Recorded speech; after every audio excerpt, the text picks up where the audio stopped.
I'm happier than I've ever been in my life. There's just knowing it. And Krishna arranged, I have just enough to survive. I can live very simply. And the devotees gave me this nice little comfortable apartment across the street. I can leave my bead bag at home, go to the temple, come back and get my bead bag. It's and this is probably a great way to wind this up is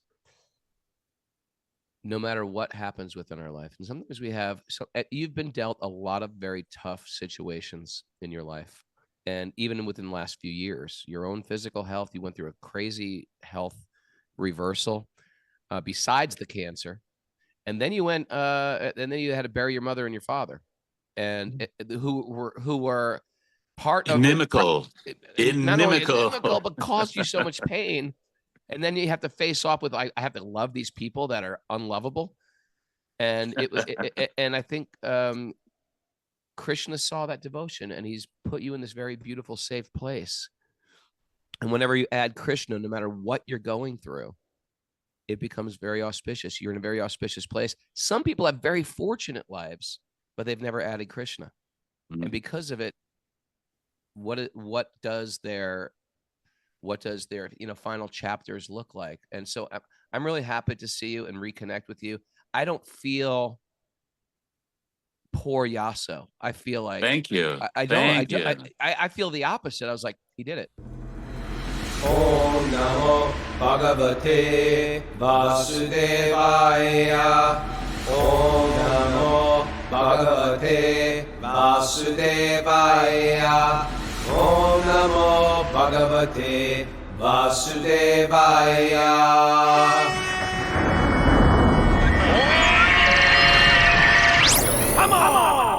Live from Super Soul Farm, this is Wisdom of the Sages, a daily spiritual podcast with your host, Raghunath, and co-host and senior educator of the Bhakti Center, New York City, Coach Stupidas. Welcome to the show. It's Wednesday, April 23rd. And this is episode Miss Mara 1582. You sound like it's the last one. 1500. It's old lady Mara. Oh, she's a little sick. But she's still showing up. I got whatever Raghu had. She got whatever I had. I was singing with that voice. Yeah. Gave her your disease, Raghu. Yeah, we like to share here at Super Soul Farm. Okay. So today's Walk on Wednesday, everybody. It's the day we bring on somebody we think's, cool friends or people who are doing cool things. But before we get to that, Miss Mara, give us some announcements. Can you read your announcements today? I think so. Okay. All right. We have a dual in-person and online Bhakti Recovery Group meeting in Philadelphia tonight. Dual in-person. Yeah, so it's in-person and online. Okay. Yeah. Nice. That's in Philadelphia tonight, 7 to 8 p.m. at the Bhakti Garden. And if people want to check out other Bhakti Recovery Group meetings, they can go to bhaktirecoverygroup.com for the full online meeting list. Also, Sage groups began on Monday, April 21st, but there's one group that's starting a week late. So if you didn't join, you still have an opportunity. It's Premananda Kirtan and Shamadarshini Priya's group. Starts on Monday, April 28th and runs until June 30th. Nice. I recommend that. They're really a wonderful couple. I just attended their wedding, just a month or so ago. Where was it? In Rishikesh. Ooh. Cool. They're both part of that team with Indradyumna Swami that do other festivals and everything. They're both artists. He's an incredible musician, and just very sweet people, with a good solid background in bhakti. So that their group is starting 1 week later than all the other groups. The other groups have started already. So there's still an opportunity if you want to get in on a Sage group to join their group. So check it out. Sure. And if you're unfamiliar with Sage groups, it is a great way to connect with other like-minded people on a spiritual path. You meet 1 hour a week and you check in. It goes for 8 weeks, 6 weeks, something like that. There's 8-week sessions, and then there are 12-week sessions. So I think this one coming up is like a 12-weeker. Yep. And it costs you nothing. It's actually free. We should charge something just so people value it more, but we don't. Matter of fact, you don't even have to be a Sage Community Platform member. Some people donate to the show. We think, well, maybe we should make that the qualification to get in. We don't even do that. You can just join, and we're trying to give this stuff away because we think it's valuable. And I tell you, we get tons of feedback how the sage groups have really saved people's lives. So Yeah. if you're not in that, jump on that. Jump all over it. Jump all over it. How are you, Kostuba? All good? Good. Are the announcements done? Yes? Because I got one more. Yes, Okay, go well, ahead. let's hear what you Oh, have yeah, to announce. Kostuba's You got got an a announcement? program this evening. Yeah, let's hear. It's fun to hear Mara talk like this. Go Yeah, ahead. let's hear. Just say something. Do riddles or poems. Kostuba's offering a class tonight, Two Paths, One Truth, revisiting the questions of Advaita and Bhakti. But we have to be careful. You have to give that the proper inflection. Is that the right word? Okay. Inflection? Yeah. It's more like two paths, one truth. There's a paths, question one mark at the end. Two of that. paths, one truth. What What? is it? Huh? Yeah. What is it? So we again, sometime back, I forget how long ago it was. It might have been last summer or something. Raghu wasn't there one show, and I did a kind of like the show was just a presentation on a question that someone had asked: the path of Advaita Vedanta, the oneness, the impersonal path. Can that and the bhakti path? Can they both be true? And so I explored that in that episode. I think it was 1422. And so I'm going to be revisiting that, giving a quick summary of it, and then taking questions, because people had a lot of questions, or they're asking to go deeper into that. So if you want, you can go back and check out, I think it's 1422. Some people get into bhakti just through bhakti, and it's like, this makes sense. But some people get into bhakti coming from other yoga traditions, and a lot of times different yoga traditions will teach this oneness, we are all God, and it gets very confusing when you run into bhakti then say, wait a second, I just been studying this other book that says we are God. How can these coexist? Sometimes they get offended if they hear bhakti. No, there is no higher power, we are the higher power.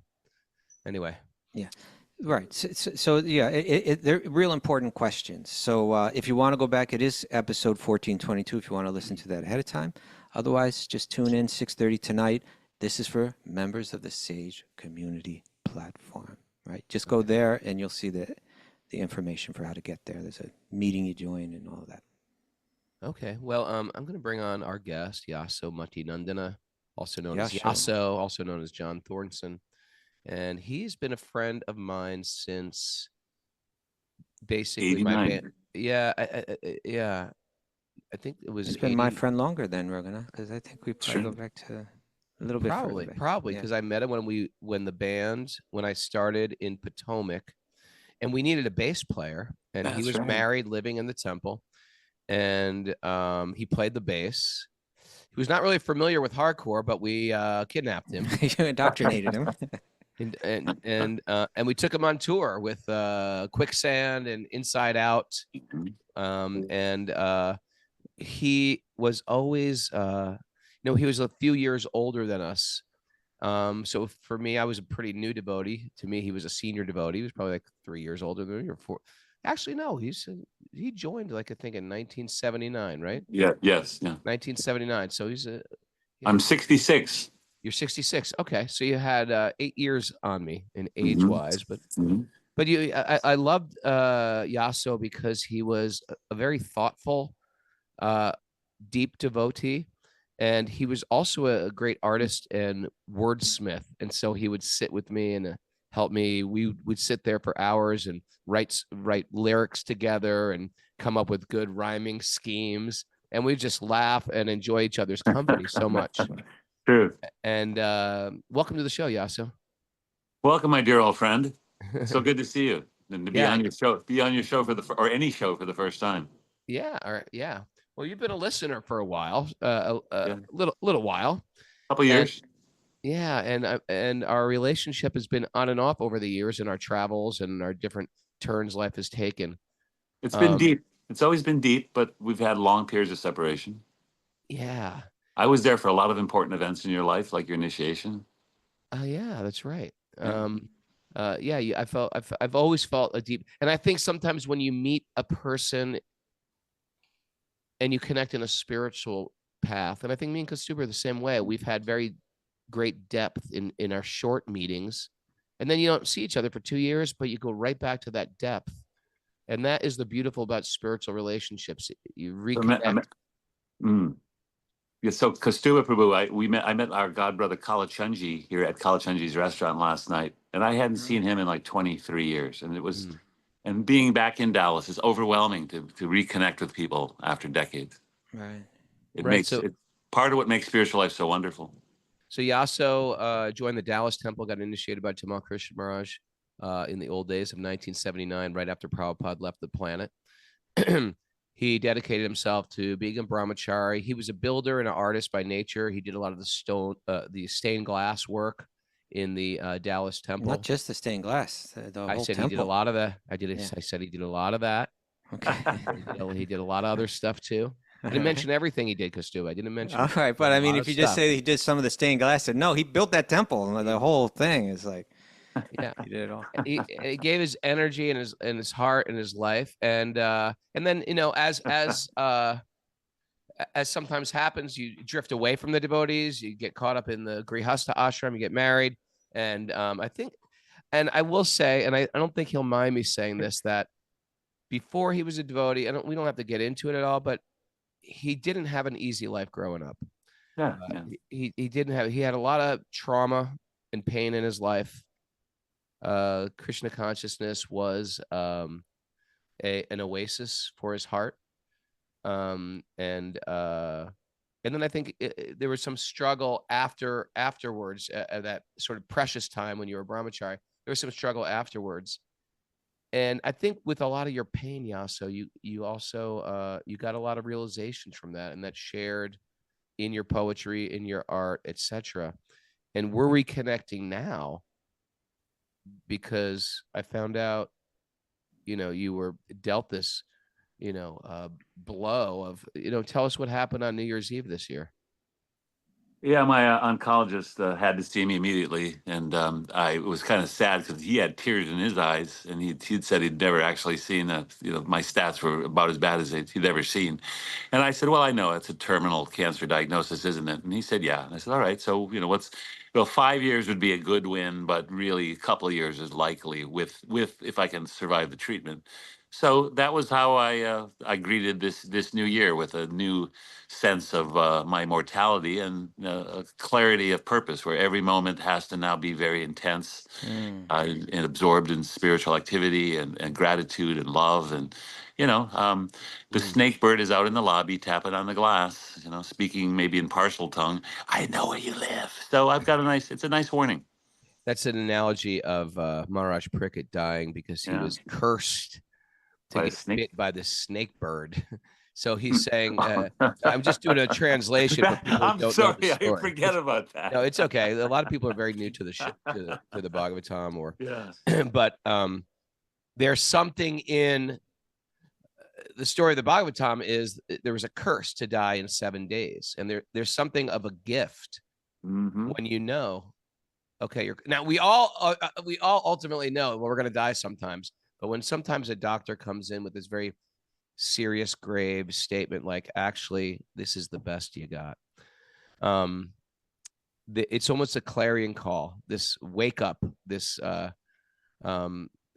wake up. And I will say, I think with a lot of pain that you went through in your life, you have this ability to sort of like smile and laugh to yourself, and maybe perhaps even bury some of that pain through an optimistic outlook on life. And I sort of see you doing it now, but in a different way. Well, like, it's all spelled out on Kaustubha's shirt, where he says, Aham Brahmasmi, I am spirit. So that at that ledge, which we jump off into the spiritual world, I made that leap in '79, joining the Hare Krishna movement against the advice of everybody. But I made that spiritually because I knew Aham Brahmasmi from some of my realizations as a young child. I'm spirit. I was born, and I had to ask myself, why? Who am I? Why am I here? Why am I suffering? And then when Bhakti Tim put a Bhagavad Gita in my hand in 1977, I had the answer. So I'm able to, I'm able to tolerate an awful lot of pain, knowing that I'm simply the driver of the vehicle. And no matter how battered the vehicle becomes, I'm still simply the driver. So over the last couple of years, I had to keep pushing on through horrific, physical, difficult pain and misery. But I kept reminding myself, I'm the driver. Keep steering that car. You got to get back to Dallas. And somehow this battered old vehicle made it to Dallas just in time. And to quote Lou Gehrig, I am the most fortunate man in the world. Wow. And when I heard that you're actually back in Dallas, which is the temple you joined in, and living right across the street from the temple in a small apartment, and that you're going to Mugalartik every morning. Mugalartik is the 4:30 a.m. worshiping of the deities, where it's a very somber time in the morning to go. It's an auspicious time in the morning to go, and everyone's just singing morning prayers. It's quite a beautiful ritual they do in Krishna temples. This time of day. I'm sorry. It's okay. I see that it's as if Krishna just said, whatever you went through, I saw what you offered, and I'm reclaiming you now. And it's very beautiful, actually, to witness. It's not like it's not sad that you're going through this and painful for me to hear. But I think the real beauty of it is Krishna's real.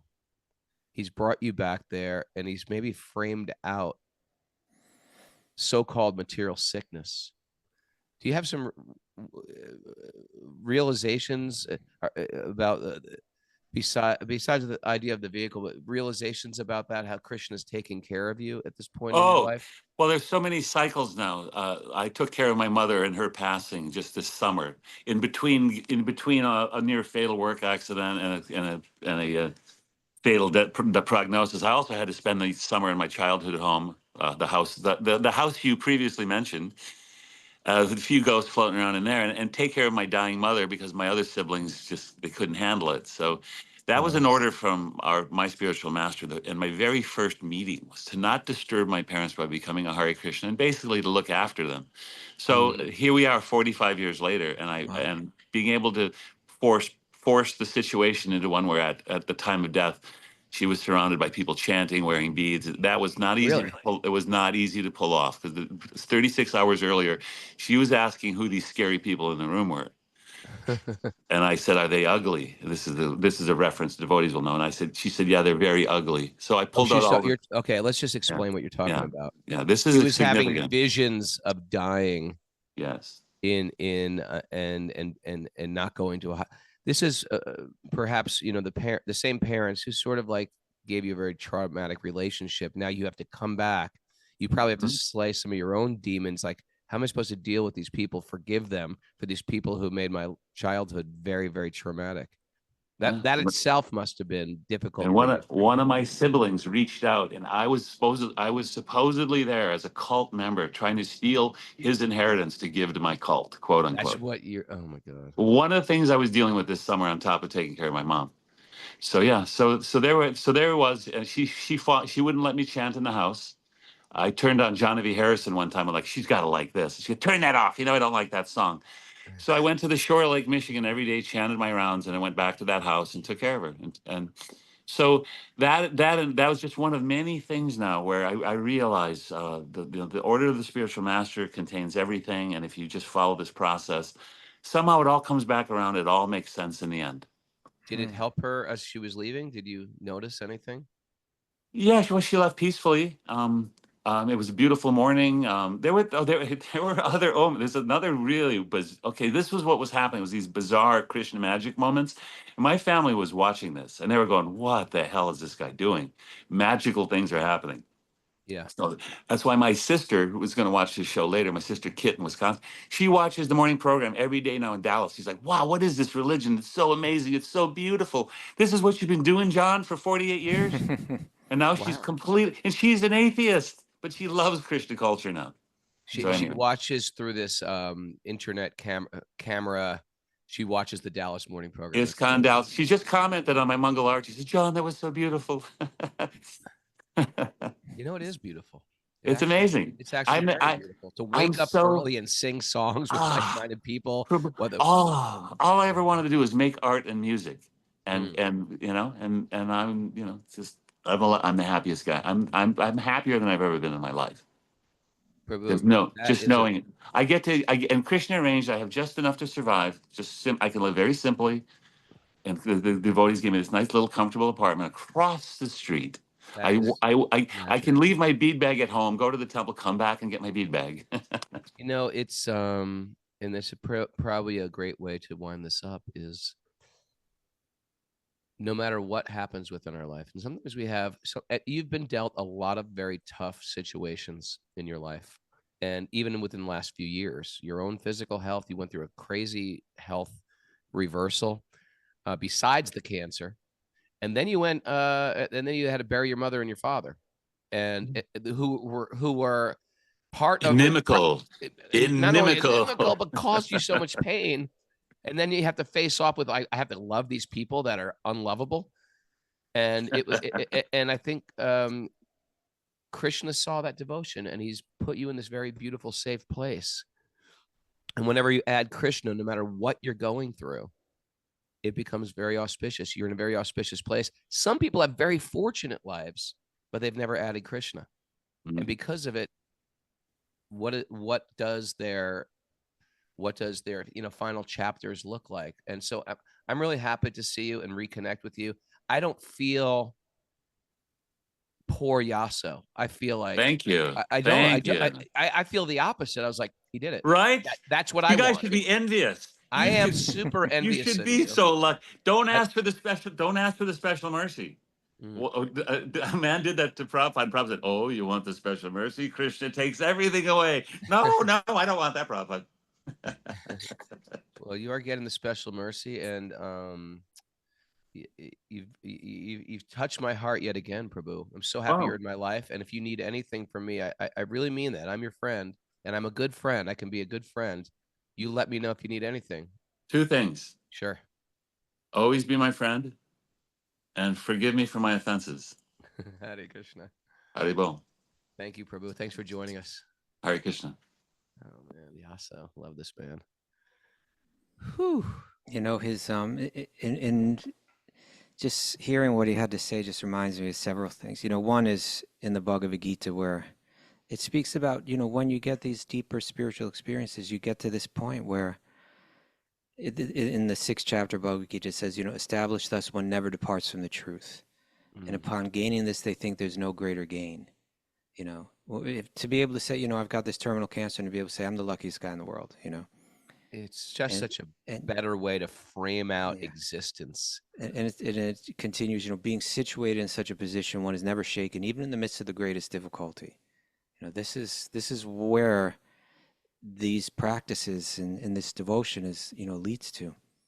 But there's that, I was going to say, there's that famous statement in, because he mentioned the snake bird, and in one sense, that's the context of everything that we're reading. Every day when we're reading Bhagavatam, we're hearing a discussion that's being spoken to a man that is sitting on the bank of the Ganges River, hearing from a 16-year-old naked sadhu, right, who's telling him all these stories that are so rich with so rich with spiritual content. And but early on in chapter 19 of the first canto, let me see if I thought I had it pulled up somewhere.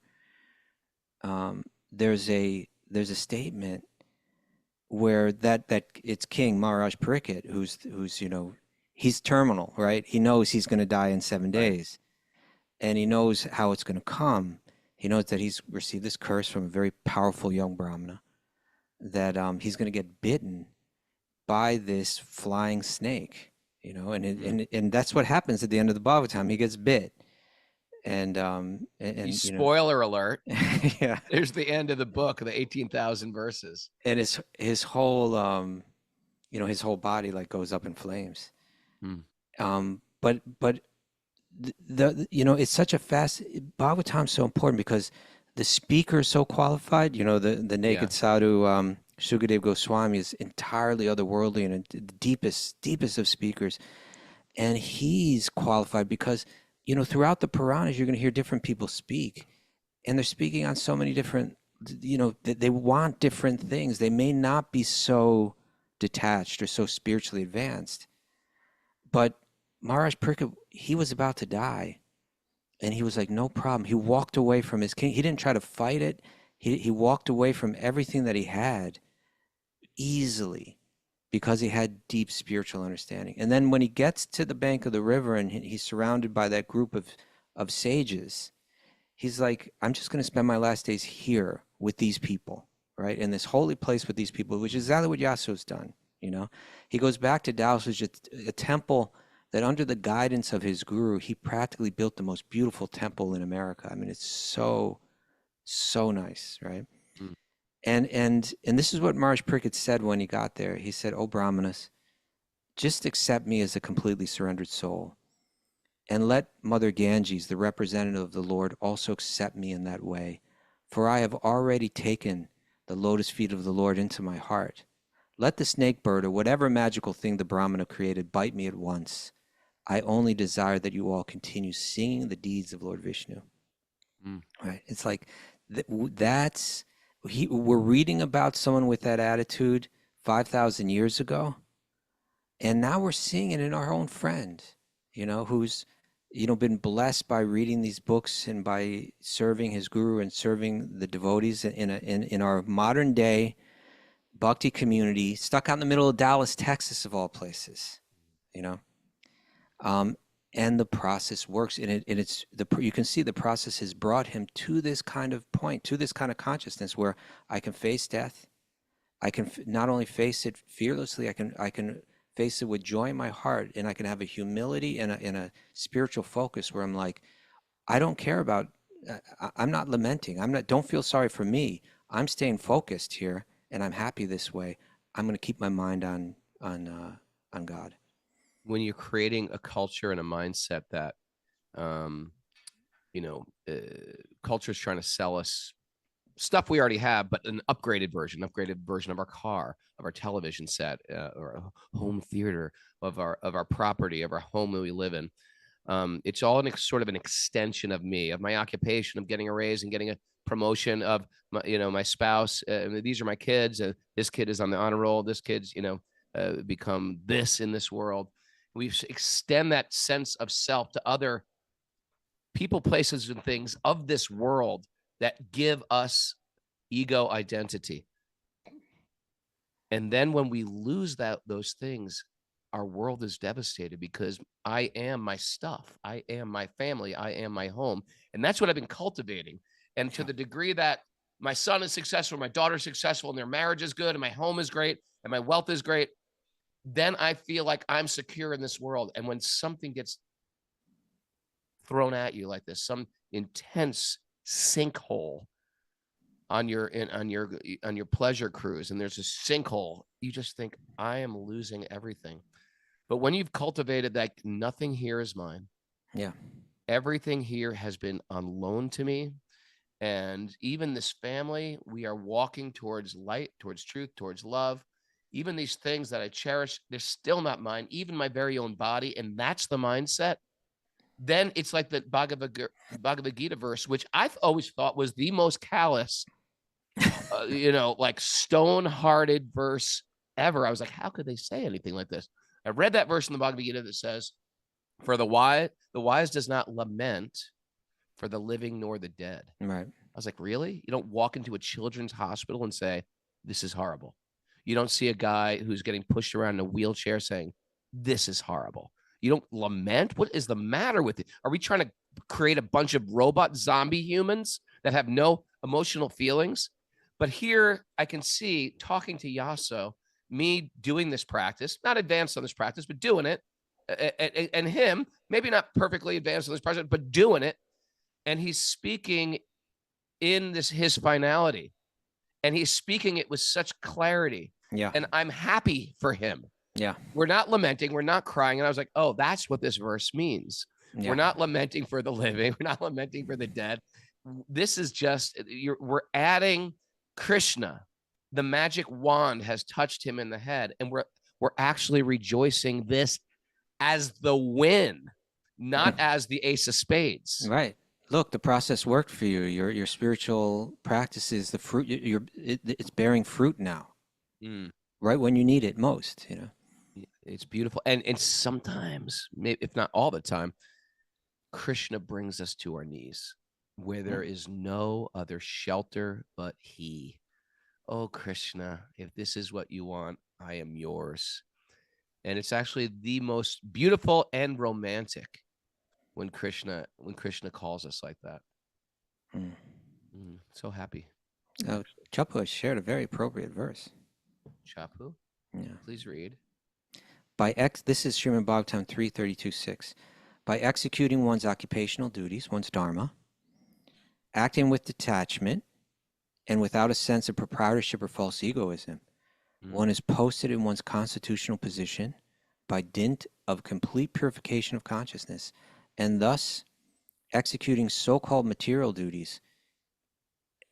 So-called, in other words, I'm active in this world. One can easily enter into the kingdom of God. So beautiful. Nice. Beautiful. Yeah.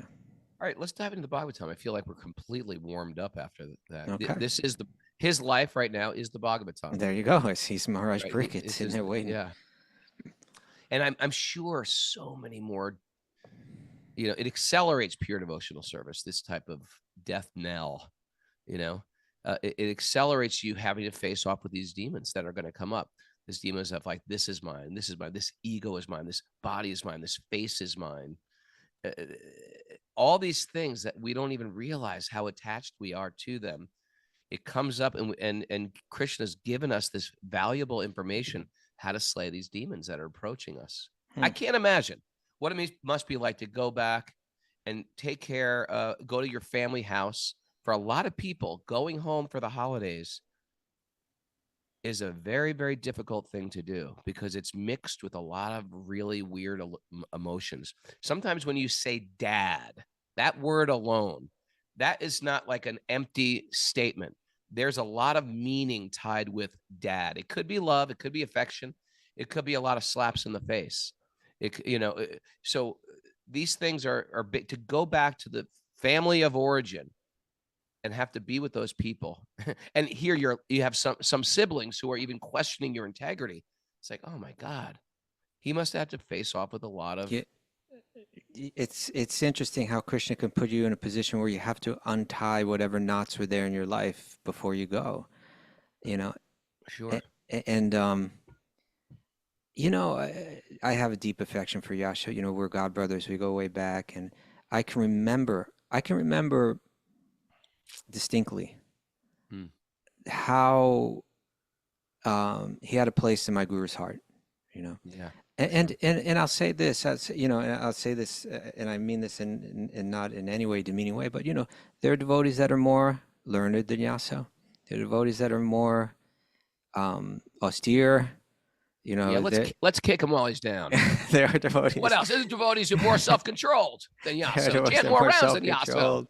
Yeah, and there are devotees whose path is seen more straight, right? Who haven't, had Yasso's had his struggles. He's bounced around a bit, come back, But here's the essence of it, right? You chant this mantra, you honor devotees, you don't criticize the devotees. This is the way Sri Chaitanya put it out, right? Chant Hare Krishna, don't criticize the devotees. Boom, that's it. Yeah. You walk away with that. And look at the end result is, even though there are people that practice bhakti, and are learned and are austere, that may appear externally like they've got it all together, but when they criticize others, when you have that, there's something in your heart that's not quite ready for the spiritual realm. We got to get it out of our heart. And that means especially how we relate.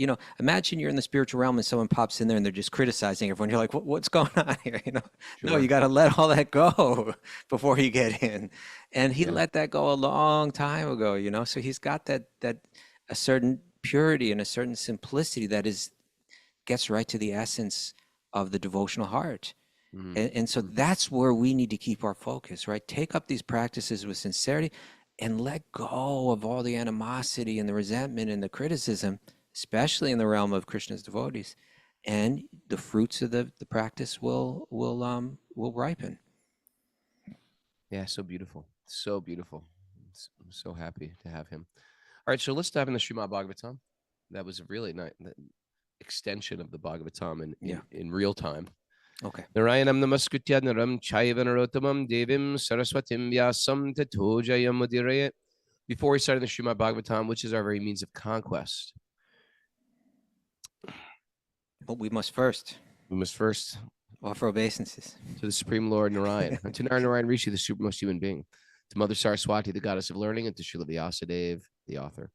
Nasta prayesh vabhadreshu nityam bhagavat sevaya bhagavati tamashloke bhaktir bhavati naishtaki, by regular attendance in classes on the Bhagavatam, and by rendering service to the pure devotees, all that is troublesome to the heart will become eradicated, and loving service to the Supreme Lord, who is praised with transcendental songs, will be established as an irrevocable fact.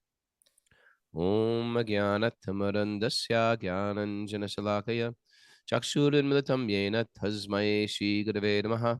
I was born in the darkness of ignorance. My teachers are opening my eyes with the torchlight of knowledge. I offer my obeisances at their lotus feet.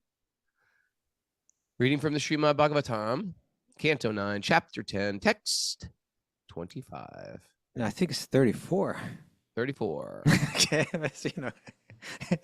I'm just gonna blame Mara. It's okay. I'm Okay. just blaming Mara. But Charge of that. I'm not blaming anyone. No, you're not. I am. Okay. Okay. Blaming Mara. But where are we? We're Lord Ram, after such a long struggle and such a great battle, he's now on this Vaikuntha airplane, right? This some kind of spiritual flying vehicle. Mm-hmm.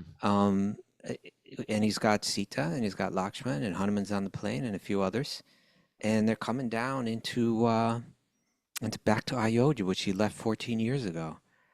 Now we're hearing about his re-entry. Upon reaching Ayodhya, Lord Ramachandra heard that in his absence, his brother Bharat was eating barley cooked in the urine of a cow. It was you want to talk about austere? Yeah, I've had barley. Barley itself is not that good. Cooked in the urine of a cow? That's not really austere. All right, Krishna. Covering his body with bark of trees, wearing matted locks of hair. That's sort of in fashion now. And lying on a mattress of kusha.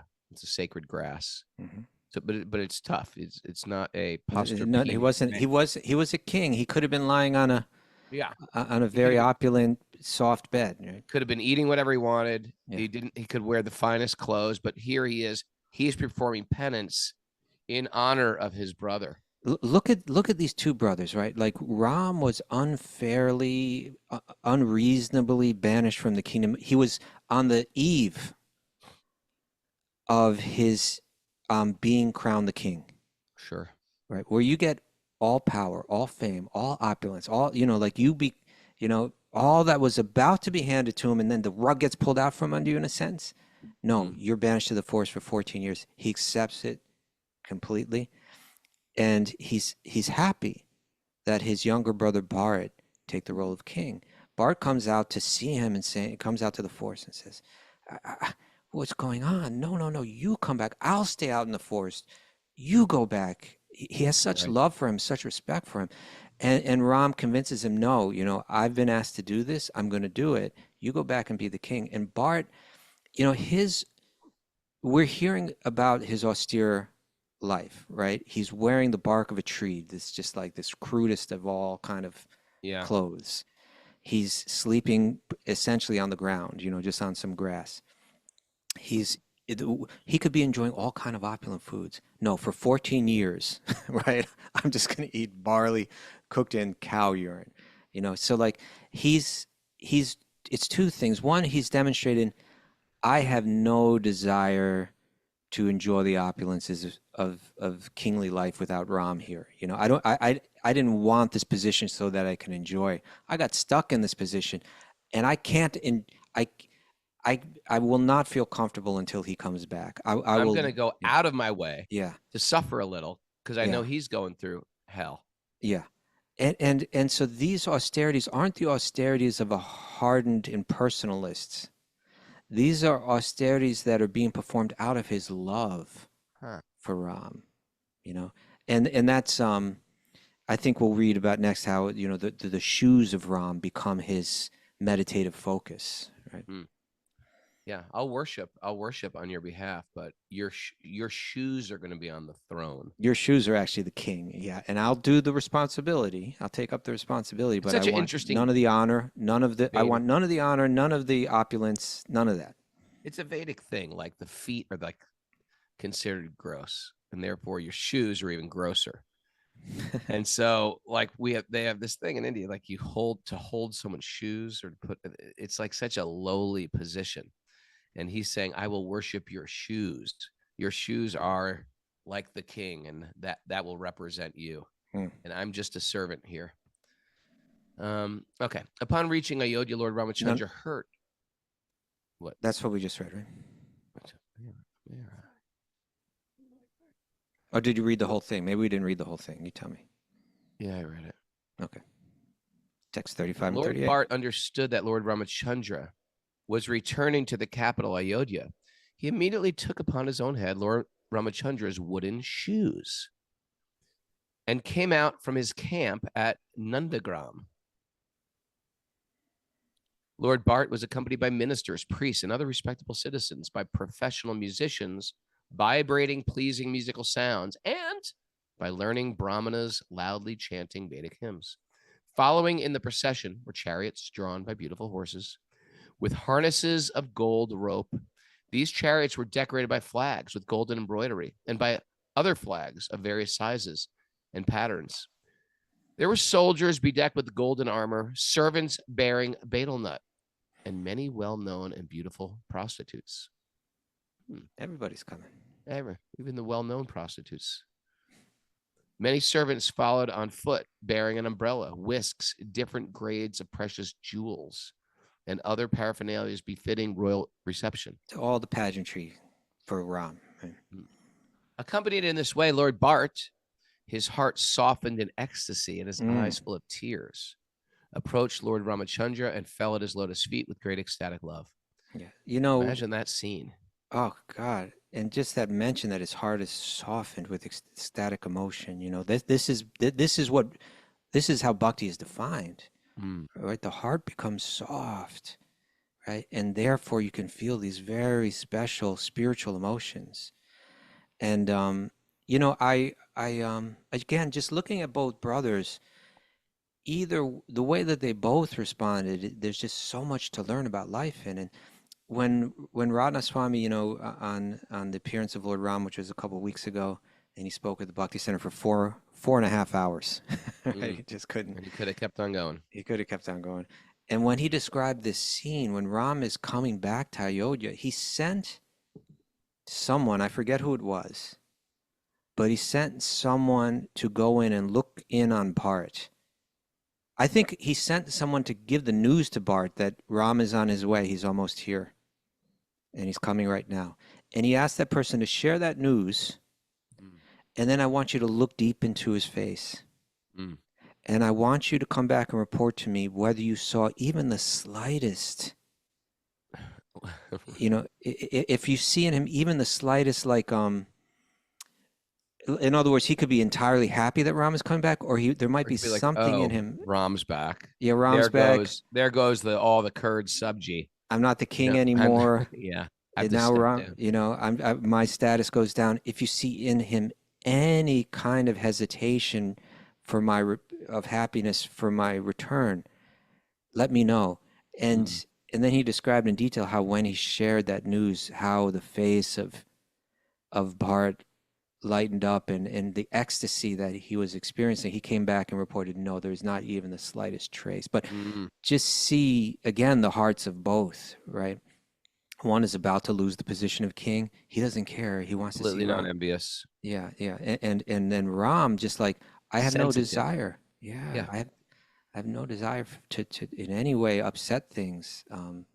If he's even the least bit, not even like, he's not too upset about it, right? No, it's not even like that, right? It's like, even if he's the tiniest bit. No, he had no mood. All right, get off the throne. I'm back. Enough of this.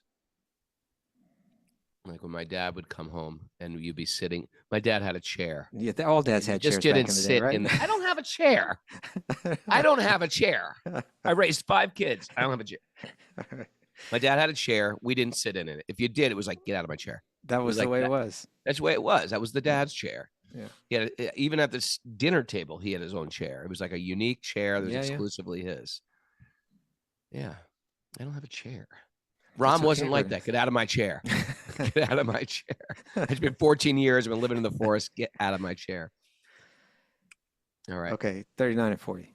39. Isn't that funny? That it's like, is that era over of dads get a chair? I don't know. Let us know on the chat board. Let us know. Oh, Timothy has a dad chair. I would like to know on the chat board if everybody's father had a chair, or was that just my weird family? After offering the wooden shoes before Lord Ramachandra, Lord Bharat stood with folded hands, his eyes full of tears, and Lord Ramachandra bathed Bharat with tears while embracing him with both arms for a long time. It wasn't one of those quick hugs, like, hey, what's up? No. It was one of those long embraces. 14 years. Hugs going on for a while. Within that hug, you're thinking of so many memories. Yeah. Especially Bharat was waiting 14 years for this moment. Yeah. Accompanied by Mother Sita and Lakshman, Lord Ramachandra then offered his respectful obeisances unto the learned Brahmins and the elderly persons in the family, and all the citizens of Ayodhya offer their respectful obeisances unto the Lord. What a scene. You know, Raghunath, in 2 verses, we're going to get a vision. Like a vision is going to be painted for us what this looked like. Right. I mean, even now it's happening, but yeah, please continue. The citizens of Ayodhya. The citizens of Ayodhya, upon seeing their king return after a long absence, offered him flower garlands, waved their upper cloths, and danced in great jubilation. You hear about this, waving the upper cloth. It seems like that was a standard thing. Like the Brahmanas would take off their chadar and start I was thinking of the women. whipping it around or something like that, you know? I was thinking of the women, but yeah, maybe the men. Waving their, yeah, okay. Like taking off their chadar and swinging it around. Like they do that at like football game or soccer games or something. Yeah. You get a little Got a scarf towel or whatever. A Chiefs towel. Jeez. Right. The Eagles. Now listen to this verse, Raghunath. Just when you hear this verse, even people can close their eyes and just picture. Everybody close your eyes. O King, Lord Bharat carried Lord Ramachandra's wooden shoes. Sugriva and Vibhishan carried a whisk and an excellent fan. Hanuman carried a white umbrella, and Satrugna carried a bow and 2 quivers. And Sita Devi carried a water pot with water from holy places. Angada carried a sword, and Jambavan, king of the rikshas, carried a golden shield. O King Parīkṣit. So, well, just for a moment, you know, this is something an artist could take and paint, right? It's like each person with an individual special relationship with Lord Ram, each carrying one item of paraphernalia through which they serve Lord Ram. You know, a person, I remember once I was setting up the podcast and Satyananda Maharaj walked in. It was either before or after, but he just looked at, you know, there was my computer, there was my webcam, there was the microphone, and maybe the lighting was there. And he looked and he said, oh, yes, you know, the paraphernalia of service. You know, it's like it's very dear to the devotee, like the paraphernalia that you use to serve, you know? Sure. And so we here it's mentioning each devotee had a particular, someone has a whisk, you know, someone has a fan. You know, here's this, we can imagine there's one woman described here, and that's Sita. And, oh yeah, there's someone just shared that. I was thinking, there it is. There is the painting of it right there, right? Achyuta shared on the, oh, yeah. I was thinking of that painting when I heard this, and I assumed that this painting was painted with this verse in mind. No, I was thinking of the one, there is this huge painting, I think, at Villa Vrindavan of Ram coming down those stairs. Yeah, it's breathtaking, massive painting on the wall of Ram coming back to Ayodhya. Yeah, there you go. Right. Thank you. That may be a different one, but this message board is fulfilling all my desires. Yeah, but you know, it's picturing here. It doesn't have Sita with the water pot on her head. Oh, she's carrying it in her hand. So she is. Yeah, so she's got it. Does it say she had it on her hand? On her head? Well, she moves it around. Probably. She carried a water pot. It doesn't, but I pictured it her carrying it. I don't think she kept it on her head forever. She probably moved it around. It doesn't even mention that she had it on her head. I heard at one point, and then she moved it, and then she picked it, put it back on her head. Well, the point is, it doesn't even mention that. That's how I pictured it in my mind, that she had it on her head, because we see that, you know, women carrying water pots on their head.